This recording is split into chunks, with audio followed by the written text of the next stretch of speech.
سلام ګرانو لیدونکو، د نن ورځې څو تازه او مهمو خبرونو ته ښه راغلاست له مینه یوټیوب چینل څخه. انسان تښتونکو د ډاکټر سکندر د خوشي کولو په بدل کې 15 لکه ډالر غوښتي وو.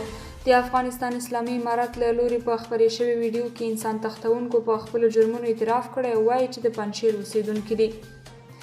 مجاهد وایي پر ځان بسیا یو د پاکستان کاري ځواک ته اړتیا نه لرو. افغان حکومت د عمران خان پر وروستیو څرګندونو غبرګون ښودلی دی. د اسلامي امارت مرکزي ویان ضربالله مجاهد بهرنیو رسنیو ته ویلي چې افغانستان په کافي اندازه کاري ځواک او مسلکي کادرونه لري او په دې برخه کې د پاکستان مرستې ته اړتیا نه لري. د مجاهد په وینا د پاکستان له دې وړاندیز مننه کوي، خو افغانستان له دې اړخه پر ځان بسیا دی. هغه زیاته کړې چې په افغانستان کې ځینې ستونزې شته چې خدا په دې معنا نه دي چې دلته کاري ځواک نشته. هغه زیاته کړې چې د نړۍ نورو هیوادونو هم ورته وړاندیزونه لرلي دي، خو افغان حکومت له دې اړخه پر ځان بسیا دی. تیره ورځ د پاکستان لومړي وزیر عمران خان ویلي و چې افغانستان د کاري ځواک له کمښت سره مخ دی، نو دوی به دغه هیواد ته مسلکي کسان لیږي چې د هغه څرګندونې د افغانانو له سخت او توندو غبرګونونو سره مخ شوي. پاکستان وایي افغانستان ته صادراتو کې کموالی راغلی دی. پاکستان وایي افغانستان ته په صادراتو کې کموالی راغلی دی. راپورونو له مخې د پاکستان د سوداګریزې برخې چارواکو ویلي له دغه وروسته چې په کابل کې نوی حکومت رامنځته شوی، دغه هیواد ته د پاکستان په صادراتو کې 25% کموالی راغلی دی. سرچینه کاږي چې په افغانستان کې روان وضعیت او کمزوری اقتصاد د صادراتو د کموالي اصلي لامل دی. پاکستاني لوري یو ځل بیا ټینګار کړی چې له افغانستان سره به سوداګریزې اړیکې پراخوي. پاکستان هغه هیواد دی چې افغانستان ورسره تر نورو ګاونډیو ډیر سوداګریزه راکړه ورکړه لري، خو دغه هیواد د سوداګرۍ په برخه کې دوه مخی چلند کوي او وخت ناوخت په بیلو پلمو افغان سوداګرۍ ته خنډونه جوړوي. د طالبانو د ویان مرستیال انعام الله سمنګاني ویلي چې د طالبانو د کشفي او استخباراتي ادارو د شواهدو پر بنسټ داسې ښکاري چې مخدوم عالم په تښتولو کې لاس درلود.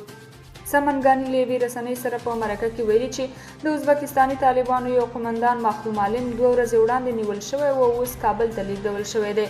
د مخدوم عالم له نیول کېدو وروسته خبر ورکړل شوی چې د طالبانو یو تاجک مشر او غړی قاري وکیل هم نیول شوی دی. خو انعام الله سمنګاني په دې اړه جزئیات ورنه کړل چې د نړۍ یو خادم په کوم کې د لاس لرلو په شک نیول شوی دی. د طالبانو د ویان مرستیال ادعا وکړه چې د فاریاب په میمونه کې وضعیت بیرته عادي شوی دی. په فاریاب ولایت کې د پښتنو او ازبک طالبانو ترمنځ د مخدوم عالم له نیولو وروسته نښتې وشوې او د میمونې یو شمېر اوسیدونکو لاریون وکړ. په نښتو کې لږ تر لږه یو کس د وژل کېدو خبر ورکړل شوی دی. ځینو خبري سرچینو د 6 تنو د وژل کېدو خبر ورکړی دی. نیویارک ټایمز وایي د افغانانو کنګل شوې شتمني باید ژر آزاده کړل شي. امریکا دې د افغانانو کنګل شوې شتمني آزاده کړي. نیویارک ټایمز ورځپاڼې په خپله سرلیکنه کې په افغانستان کې پر روان وضعیت او د شتمنیو د کنګل کېدو له امله پر رامنځته شوي بحران خبرې کړې دي. سرچینې کاږي امریکا دې د افغانانو کنګل شوې شتمني آزادې کړي او اجازه دې نه ورکوي چې دلته رامنځته شوی بشري ناورین ورځ تر بلې پراخ شي. په لیکنه کې راځي چې په افغانستان کې ماشومان له خوارځواکۍ سره مخ شوي دي، ژمی ژوند سخت دی، خلک له بیکارۍ او لوږې سره مخ دي، نو که امریکا پر خپل دریځ ولاړه وي دلته به ستر بشري ناورین لا پراخ شي. نیویارک ټایمز دا هم وایي چې د امریکا له اجازې پرته له افغانستان سره هیڅ هیواد اقتصادي او بنسټیزې مرستې نه کوي، نو له همدې امله امریکا ته پکار ده چې خپل دریځ بدل کړي او د ماتې غاټ چې دی په دې ډول کړنو نه اخلي.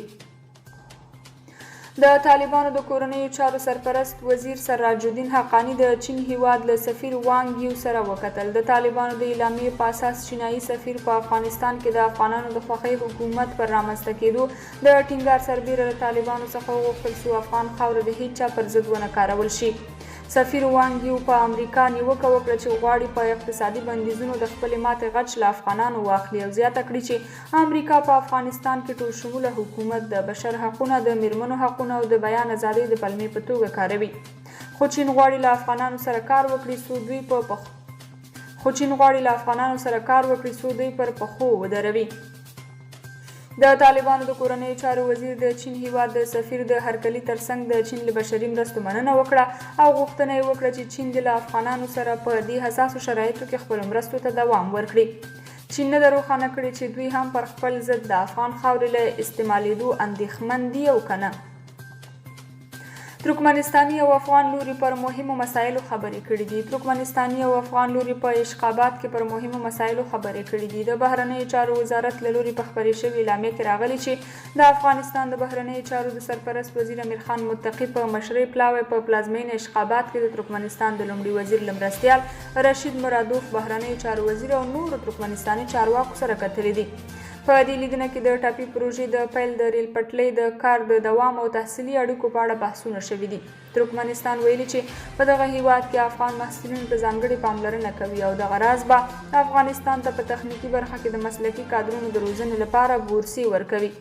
دواړو لورو همداراز په بیلو برخو کې د اړیکو پر پراختیا هم ټینګار کړی دی. ترکمنستاني لوري له افغانستان سره د مرستو ډاډ هم ورکړی دی. په کندوز کې روان کال 13 ټنه شات تولید شوي دي. په کندوز کې روان کال 13 ټنه شات تولید شوي. د کندوز ولایت ځایي چارواکي وایي چې په وروستیو کې په دغه ولایت کې د شاتو کاروبار او دغه راز د شاتو مچیو فارمونه ډیر شوي دي. سرچینه وایي چې روان کال په دغه ولایت کې 13 ټنه شات تولید شوي دي او تمه کېږي چې په راتلونکي کال کې دا کچه تر دې هم لوړه شي. د کندوز د کرنې ریاست مسؤلین وایي چې دوی د شاتو کاروباریانو او فارمونو جوړونکو ته لا ډېرې اسانتیاوې رامنځته کوي او له دوی سره مرسته کوي چې خپل کار ته پراختیا ورکړي. په وروستیو کې د هیواد د شمالي ولایتونو ترڅنګ په جنوبي ولایتونو کې هم د شاتو کاروبار پراخ شوی دی او لا ډېرو خلکو د شاتو مچیو د فارمونو جوړولو ته مخه کړې ده. جمعي امنیت وایي له افغان پولي سره چاڼیز عملیات ترسره کوو. د مرکزي اسیا ځینې هیوادونه د افغانستان له پولي سره چاڼیز عملیات پیلوي. د ټولیز امنیت سازمان چې د روسیې په ګډون د مرکزي اسیا هیوادونه یې غړي دي وایي د افغانستان له پولي سره د ګډو چاڼیزو عملیاتو پلان لري. د دغه سازمان د چارواکو په خبره دوی په سیمه کې د ترهګرو ډلو او همداراز د نشه یي توکو د قاچاق کوونکو په اړه اندېښنه لري، نو اړ دي چې د له منځه وړلو لپاره یې عملیات پیل کړي. د مرکزي اسیا هیوادونه په افغانستان کې د نوي حکومت له راتګ وروسته امنیتي اندېښنې لري، خو افغان لوري ډاډ ورکړی دی چې له افغان خاورې به هیڅ هیواد ته هم ګواښ جوړ نشي او نه هم چاته د ورانکاري فعالیتونه اجازه ورکوي. درنو کتونکو د دې ساعت خبرې ټولګې تر همدې ځایه وه. تر بیا او بلې ټولګې چې ستاسو په خدمت کې حاضرېږم، تر هغې مو په لوی او سپېڅلي رب سپارم. تر بیا ښې شېبې ولرئ.